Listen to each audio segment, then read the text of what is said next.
let's go over just some general rules before we get started.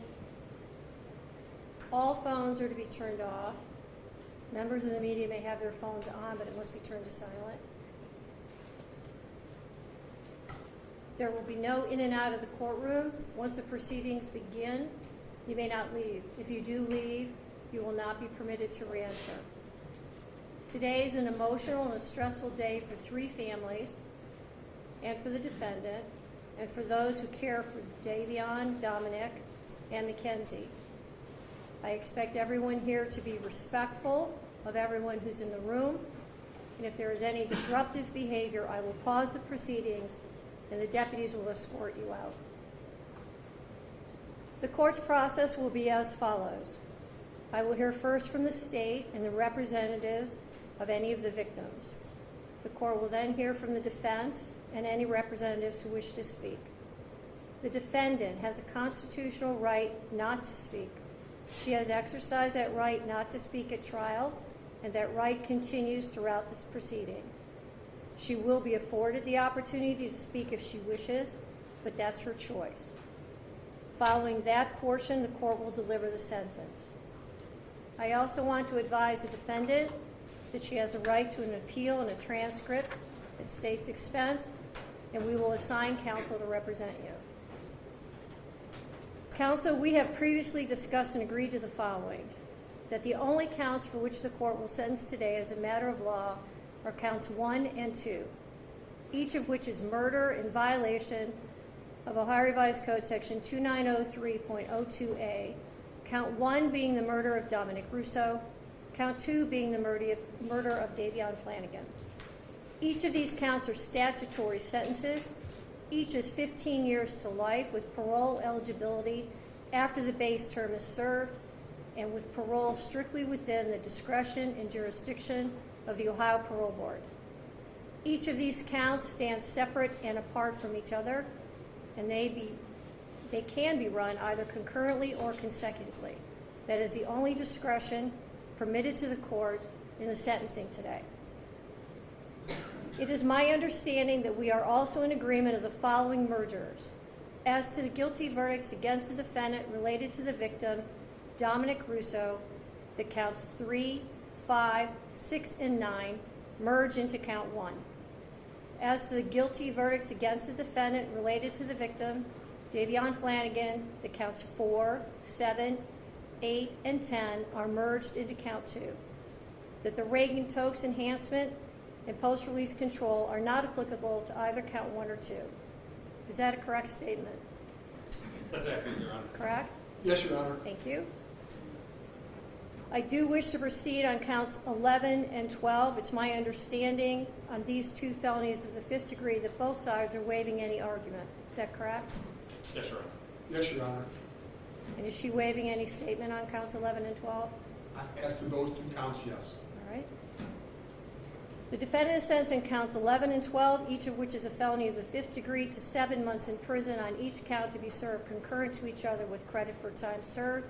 Fines and costs are waived.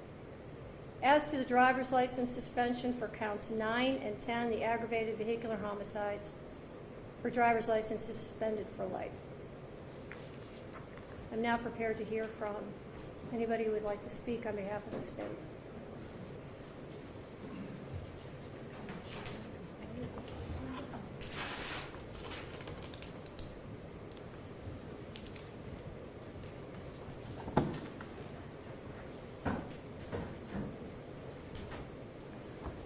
Good morning. Could you start with your name and speak up and speak slowly? Yes. Your Honor, my name is Jamie Flanagan. I am the mother of the victim, Davion Flanagan. I want to share a small part of what we lost on 7/31/2022. My son, Davion, is and always will be so much more than cargo. He was precious. He was an amazing soul with a heart of gold. He gave to the world what he wanted most in his own life: love. The kind of love that would rescue a friend in the middle of the night, no questions asked. The kind that would protect others and honor them. He made friends easily with his infectious smile. he was a gifted athlete. He had plans to go to barber school and open his own shop. My son did not have a clique of friends, but instead was a friend to all. He would go out of his way to show love and kindness to others, including those that were often cast aside by society, the less fortunate, the developmentally challenged, the hurting, and the unvalued. Davion made sure that everyone that crossed his path knew that he truly saw them, that he valued them, and that they were worth his time. Davion and my kids have had more than their fair share of heartbreak, of hardship, and of loss. Davion was adopted with his sisters from foster care. They are biological siblings. We are honored to be chosen, or to have been chosen, to be their parents. They're forever family. I am devastated by the loss of Davion. The world lost a truly special man. My girls lost their best friend, their protector, the one and only trusted family that has been by their side from day one. This alone, or he alone, understands the pain and loss that they have gone through and was always there for them. This fact alone breaks my heart for my girls, for my family. So many dreams shattered, a future stolen. We will never get to see the amazing man that he was surely to become. His life was precious. Like I said, he was so much more than cargo. I pray daily for strength and perseverance for myself and for my family. I also pray that Mackenzie will find true remorse in her heart and true repentance. We thank all of those that worked so hard to help us bring justice for our son. We are forever thankful. Davion, we miss you terribly, but as Christians, we grieve with hope. We will make sure your memory lives on, and we ache for the day that we are united again in eternity. Thank you.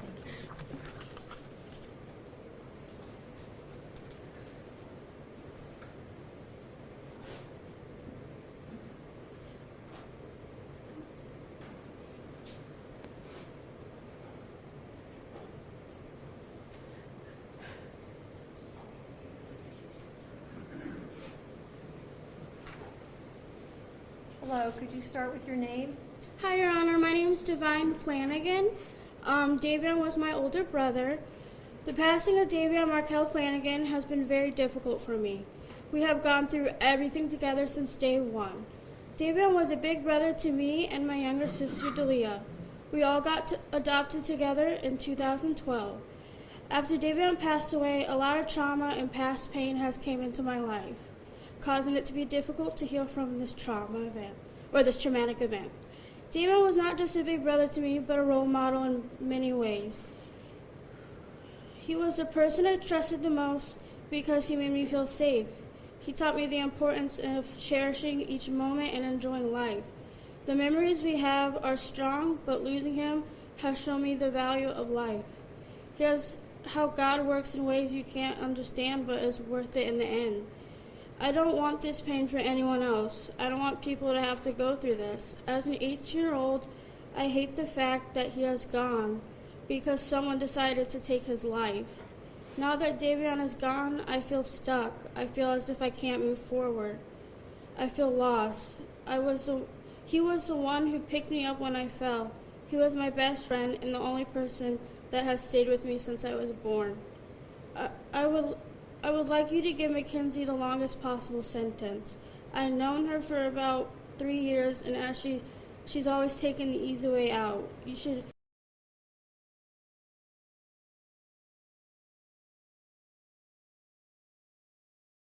She will be eligible for parole, while my brother will be gone forever. Thank you, Your Honor. Thank you.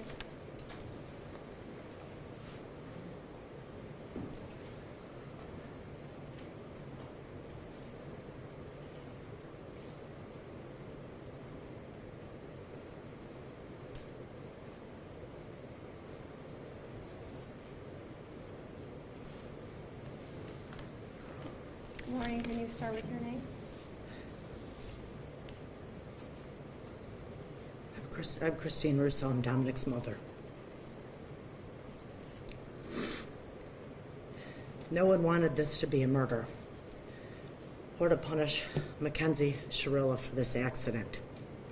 But this was not a car accident. The evidence and science proved that Mackenzie Shirilla murdered my son, Dominic, as well as Davion. There's no fix put in this case, as the Shirillas would like to proclaim. I want to thank Strongsville Police Department and the state of Ohio for seeking the truth behind this crash. Thanks to them, we all know what happened in that car that day. What we don't know is why.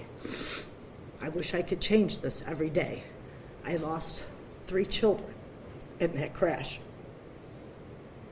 Not a minute goes by each day that I don't think about my son, as well as Davion. My heart is forever broken.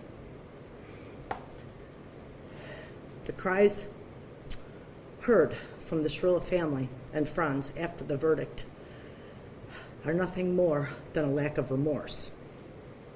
Mackenzie Shirilla had a choice. Dom and Davion did not. We are all left here to mourn.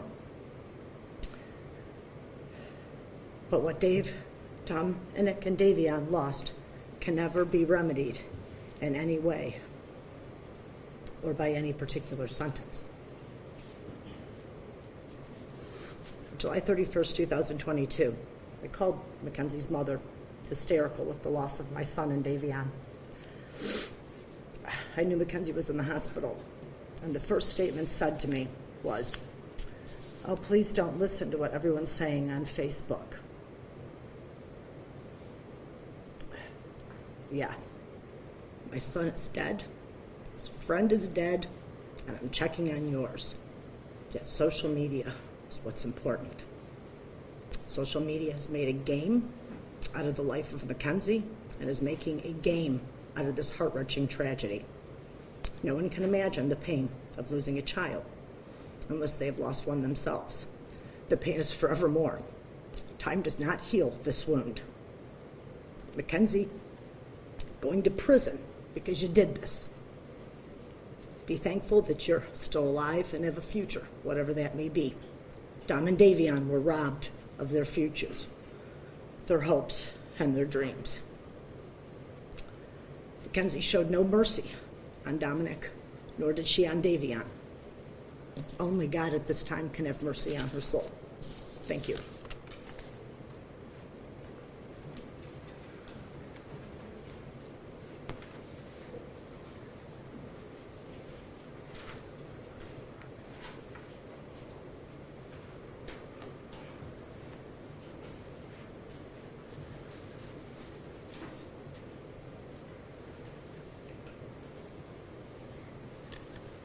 Could you start with your name, please? Yes. Should my name... Is there a microphone or anything? These are, I can hear you. My name is Angelo Russo. I'm one of Dominic's older brothers, and I'm speaking today for myself and also on the behalf of our siblings and our friends. Sorry. Dom may have been young, but he made the most of each day and had an impact on the lives of his friends and his family. Dom was a businessman, an athlete, a song producer, and an entrepreneur. Dom was not only my brother, he was also my best friend, and the friends in this courtroom also say Dom was their best friend.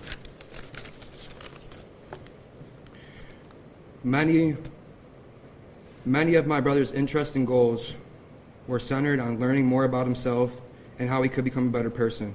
He was always doing what he could to learn about others, how he could understand different situations, different cultures, and how he could better the community. He read from various authors every day and even recommended to me countless books that have made me a better person and helped me understand the world better. A few months before he passed, he told me that he soon planned on joining a branch of the military.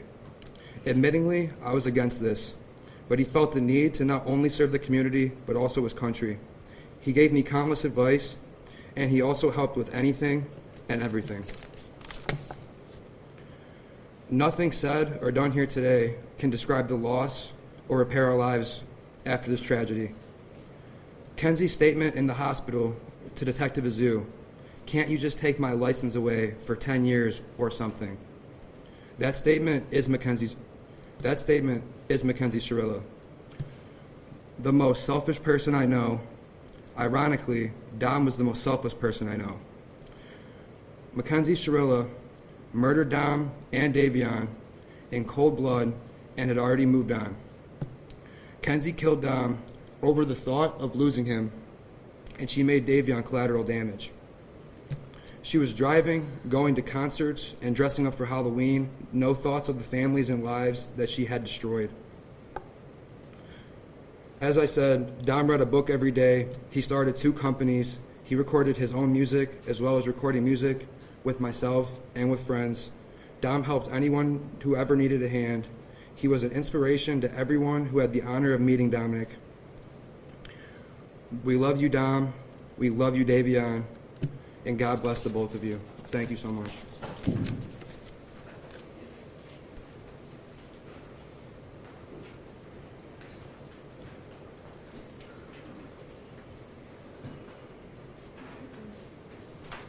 Mr. Troop, before you speak, have you marked the letters as exhibits to be part of the record? I have, Your Honor. And any objection from Mr. McDonald? No, Your Honor. And have you marked your letters? I have. Okay, if you would give those both to the court, please.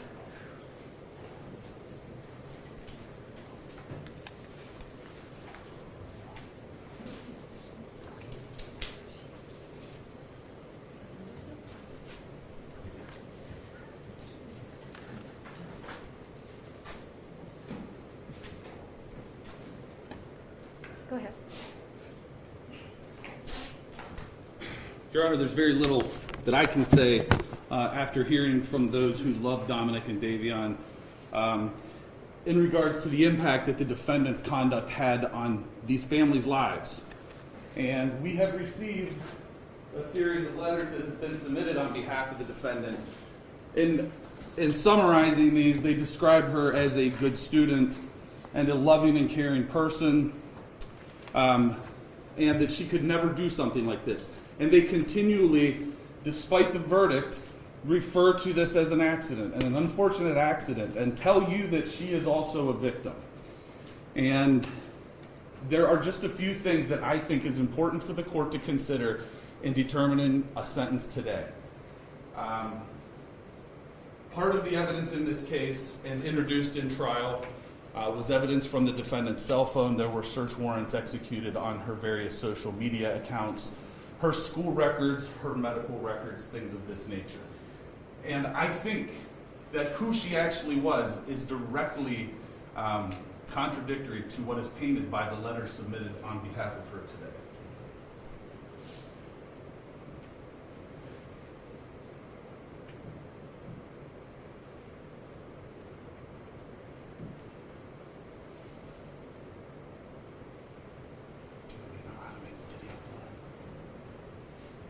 One moment, Your Honor.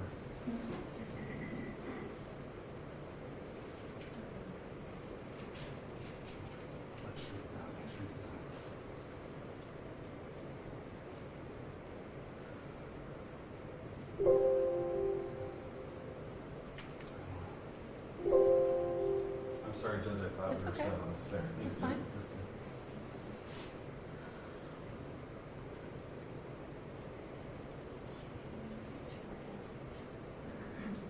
I'm not even cool. I'm just one of those girls that can do a lot of drugs and not die.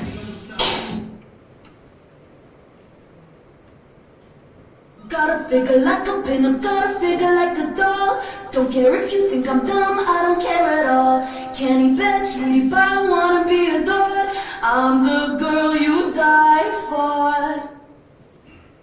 Objection, Judge. None of this was introduced in the trial. Overruled. Shortly after the crash, Strongsville police were notified that they had received concerning emails from the community that the defendant and her mother were seeking employment with the Los Angeles modeling agency. Mackenzie Shirilla said, to Vitaly, thank you for the comment. I would love to work with you guys. I've been emailing you guys a lot. Such a great opportunity. Thank you. Is there a date? There is not a date on this, Your Honor. Based on the investigation, it was delivered to the police while the defendant was still in the Metro Health Hospital. So it was during that time period. She was in the hospital for several weeks. Shortly after being released from the hospital, the police were provided additional videos of the defendant from her wheelchair as she attended a concert down in the Flats. And again, Your Honor, I'm introducing these to the court to show the shocking lack of remorse. This was something that was being exhibited while the investigation was still going on, before she was charged and arrested in November of last year. And these were the sort of things that were coming to the police, and the shocking lack of remorse, coupled with the fact that the defendant was reported driving an automobile shortly after this event, that she was seen in Strongsville again driving a car. In spite of the fact that, as her mother testified, she got dizzy sometimes from a condition that she had to take salt pills for, in spite of the fact that it was, in fact, her mother who provided her with the car that she used to take Dominic and Davion's life. Halloween of last year, again, still before being charged, Mackenzie Shirilla celebrated Halloween with her friends at Judge, can I just make one continuing objection? Sure, thank you. Thank you.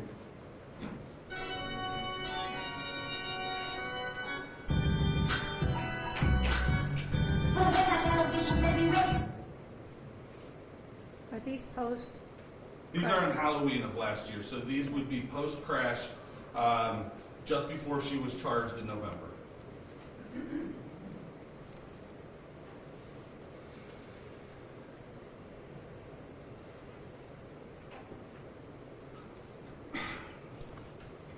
We think the defendant has shown a shocking lack of remorse, Your Honor. We think that she has continually put forward that this was an accident, in spite of the fact that the evidence is in direct contradiction. Your Honor, you were on Progress Drive. You saw the evidence that was displayed in court. And Your Honor, we think that you are the person who is in the best position to decide an appropriate sentence. We have full confidence in the sentence that you'll give, Your Honor. Thank you. Thank you. Mr. McDonald? Your Honor, may it please the court, I ask you to allow Mrs. Shirilla to address the court first. Presley?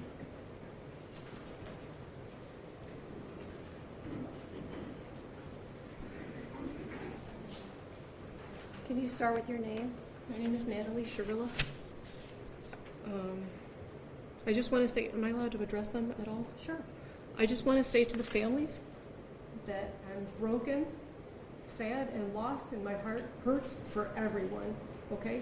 Davion was her new friend, and Dom was the love of her life, and he was part of our family, okay? I'm just so sorry that this happened, and we're heartbroken, okay? And then, Your Honor, this was a terrible, tragic nightmare accident to have happened that she has no memory of, and she will never emotionally or physically recover from it. She almost died too, and we're asking that you please not run the sentence as consecutive. He was family, and we all loved each other. That morning of the accident, she called. I got a phone call that there was a car accident. Okay, so we went to the hospital, and I didn't even know who was in the car. The names had not been confirmed yet, and I'm gonna cry because I missed Dom so much. We loved him so much. So I called Dom, like over and over again, praying that he was going to answer the phone, and he didn't answer the phone. So then I tried to call his mom, and she didn't answer the phone either. And I still didn't know who was in the car. I didn't even know if she was alive. I didn't know what was happening. So then we were in the waiting room, and then his mom she did call me, so I answered the phone, and I was like, oh my God, like, I don't even know who was in the car. Like, what's happening? Was that Dom? And she said, what do you mean? My son is dead. And I was like, I'm so sorry. And then she said something like, and now I have to wait until your kid's out of the hospital. And then I didn't hear the rest. I was like, we loved him so much. And I hung up the phone. I did not talk about social media. I didn't even know what was going on yet. Okay? So then that was it. So in the hospital, that Vitality post, I commented on that because somebody had called her a murderer. Okay? And she's not a murderer. So she didn't even have her phone at that point because the police had still had it, okay? So I jumped on, and I was like, you know, she's not a murderer. She's more sad than most of these people commenting. She's been trying to get in touch with you. I mean, at that point, it was just an accident. So I commented on her behalf, not because of the modeling opportunity. Who cares about that? I don't want them to refer to her as a murderer, okay? And I don't even know how that comment had got on the phone because the police still had her device, and she could not access her phone or social media. That's why I did it. And I had called them asking if they could shut down social media because people were calling her a murderer and making death threats and organizing groups to, you know, take her out when she got out of the hospital and stuff. So I didn't even want her phone. I don't care about her phone. I don't care about social media. I just wanted them to stop calling her a murderer so that when she did come to, and she did come out of surgery, multiple surgeries, that she wouldn't see all these people calling her a murderer because she would never, ever, ever murder the love of her life, okay? For Halloween, for 3 months after the accident, she would only wear his clothes. She would only eat the snacks he ate. She would only listen to the music he wrote, okay? She was laying in bed for 3 months crying. There was a shrine of him next to her with photos and things that he liked and this flower that lights up that he got her because he wanted it to be fresh and alive forever. It's like a little Beauty and the Beast flower. Okay, she's got this shrine of him next to her. So she was crying for 3 months. So her friends asked if she wanted to go out trick-or-treating or Halloween, and it was at OU. And she didn't even want to go. She said, I don't know, should I go? She couldn't even walk yet, barely. So I told her, I said, baby, please go. It's Halloween. You've been laying for 3 months crying, only listening to his music. Please go have just a moment of fun. A moment of fun. So we told her to go. My husband drove her. I brought her back home. She just needed a second of fun from losing her whole world. Her whole world. So that was us. We told her to go. And that concert she went to with Dom's cousin, Abby, they picked her up. They brought her there. That was Dom, Mackenzie and Dom and Abby all decided to go to this concert together while they were in the hospital. That was for Dom. Everything she did after the accident was either in honor of him, to be close to him, or just to be by him any way that she can. She's like devastated and tragic. He was the air that she breathes, okay? And they went with his cousin. We spent all kinds of time with him after the accident. What was the other thing? I'm hearing an awful lot about your daughter. I'm not hearing very much about the two dead people. Dominic, okay, I'm asking you for leniency because this was a tragic accident that she does not remember. And Davion, he's a new friend. And I'm so sorry. What does that mean? His life is worthless? No. God, no, not at all. They all loved each other. They all spent every day together. You know what I mean? I don't know and too much for him. Isn't that part of the problem, Mrs. Shirilla? Sorry? Isn't that part of the problem, that they all trusted each other? Isn't that part of... It's not a problem at all. It was wonderful. It's a problem how they all ended up in the car together and two of them ended up dead. I understand. I understand what it looks like. I'm saying that it was a tragic accident. She would never. Well, we're going to have to disagree on that. I understand. Right. And I respect your position, but you disagree with me. I understand. But anyway, that's it. I just wanted to address those. We told her to go to those things, and then she did go with Dom's family. So look at that. Don't look at it with the... Look on that with different eyes if you can, please. Those things are not relevant. Not at all. Not at all. No, Not at all. I But agree. she's a good. If you would have a moment, all you would need is 5 minutes of a conversation to have with her to learn who she is. Just that you would just need 5 minutes to learn who she is and what she's capable of not doing and doing, and you would see for yourself. Thank That's you. all. I'm so sorry, guys. Thank you. I'm sorry. I love you.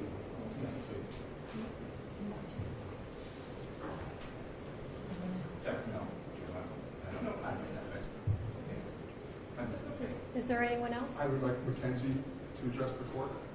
Mackenzie, you don't have to speak if you don't want to. It's up to you. Okay? You can sit if it's more comfortable, whatever's better for you.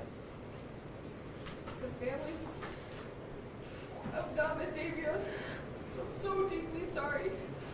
I hope one day you can see I would never let this happen or do it on purpose. I wish I could remember what happened. I'm just so sorry. I'm heartbroken. I love Dom and Davion. We were all friends, and Dom was my soulmate. I wish I could take all your pain away, and I'm so sorry. And to my family, thank you for the support and all the love you guys give. Thank you for fighting with me. I love you all so much. All right, I'm done. Thank you. Thank you. Anything else from the defense? If I could address the court, Judge. Your Honor, may it please the court. First of all, I'd like to extend my condolences to the Russo and Flanagan family. I can't imagine how difficult this is. It's terrible. People's acts have consequences, and the consequences here are up to you. You have a range of possibilities as it relates to a girl who was 17 at the time, who is now 19 years old, and has no criminal record. And as you so correctly pointed out in the opening, the decision when she gets out is up to the parole board. And we know how the parole board operates, and we know that everybody gets flopped at least once. So a 15-year sentence becomes a 20-year sentence at minimum, and it'll be up to this young lady here as to how she's going to conduct herself for the next 20 years or whatever the sentence would be. That would be number one. Second of all, I'd like to say thank you so much for allowing and taking the time to read those letters. And I would like to concentrate on the letters from the people from juvenile court. First of all, Ms. Smith and Ms. Kent. They have been the people who have monitored her progress since she was entered the juvenile detention facility, where she was for about 9 months. And I would like to commend them for writing these letters, because ultimately, or initially, I tried to have them send a letter, and the people at juvenile court wouldn't let them. And so they sent these letters anyways. And what do we see from their letters? We actually see where both of them say that she expressed remorse during the time. What the prosecutor played there was after the accident and way before she was ever incarcerated.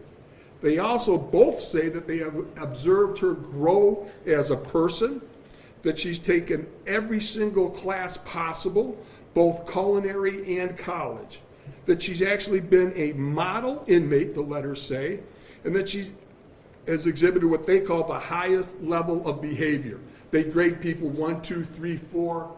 The better your behavior, the higher the number. She has always received the highest number. She's also been receptive to counseling, and as Ms. Kent said, she has been making amends.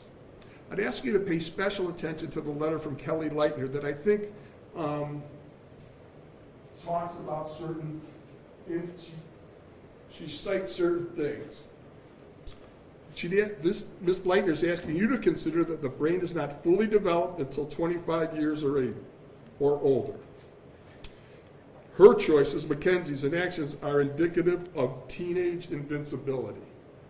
While, based upon your decision, you don't find that, I find that there are, I remember when I was young, the dumbest things I ever did, and I'd hate to be judged for those things. So really now I'm going to give you my observations, because I understand what you talked with Mackenzie's mother about acceptance of responsibility, etc. All I can tell you is that from the moment I met this young lady here, she expressed sorrow. And I would say during the course of this trial, in the initial emails and statements, she said, "I'm sorry for what you did." The prosecutor has said that she hasn't accepted responsibility. Well, as you remember, during the course of this trial, our defense was that it was a reckless homicide. That's taking responsibility for what she believes happened. So I would respectfully disagree with that. I've seen her express true remorse in the times that I met her in jail, and I don't think it's self-serving. And I'm going to say, as an officer of the court, that I feel very confident saying that she has expressed true remorse. So ultimately, another thing that you have to ask for is the likelihood of recidivism, etc. Based upon all of those things, I respectfully request that you run the sentences concurrently. Thank you. Is there anybody else that wants to speak? Not on behalf of the state, Your Honor. No, Your Honor.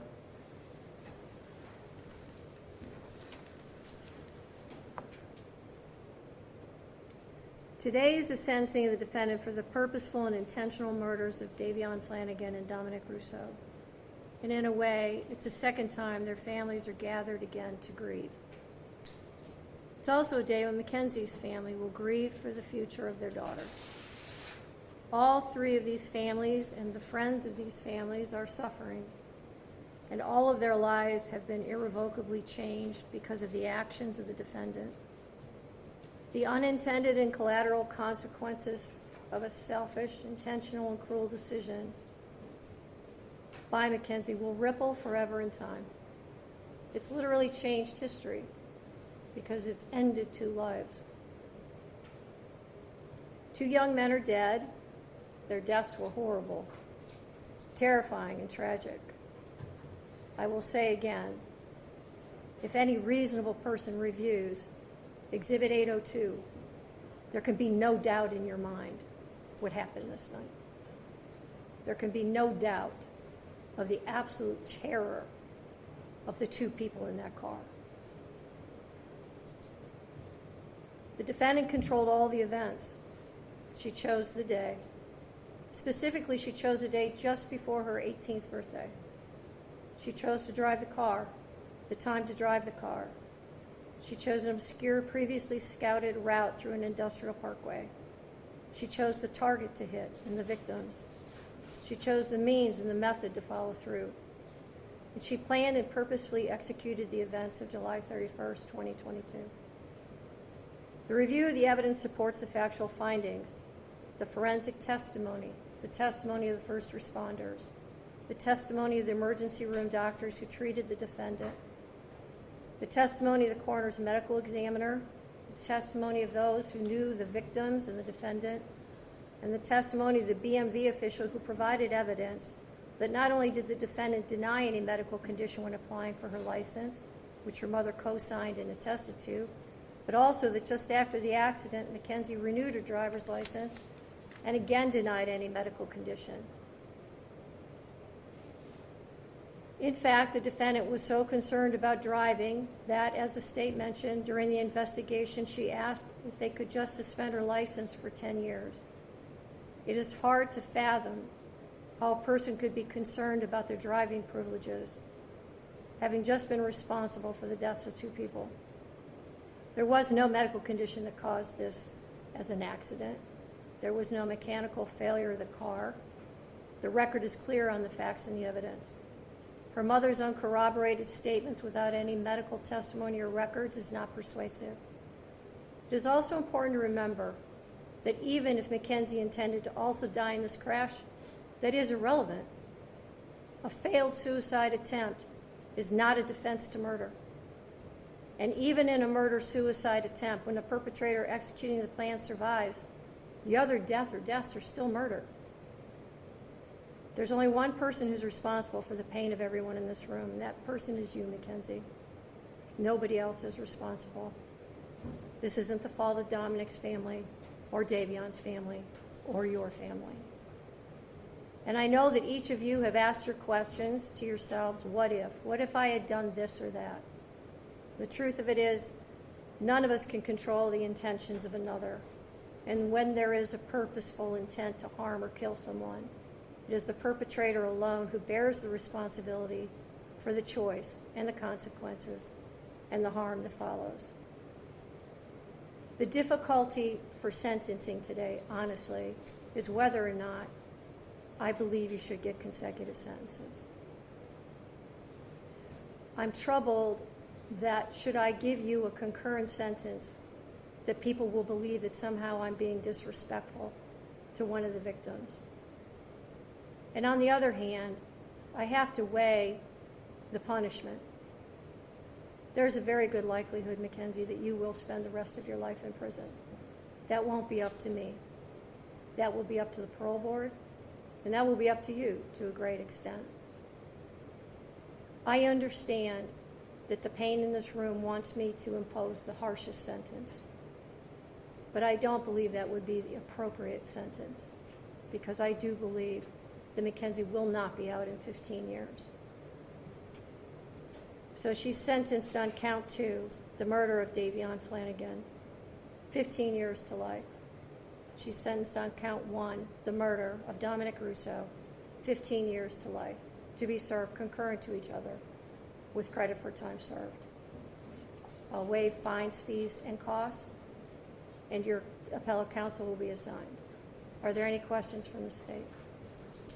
No, Your Honor, thank you. Any questions? No, Your Honor. All right, thank you.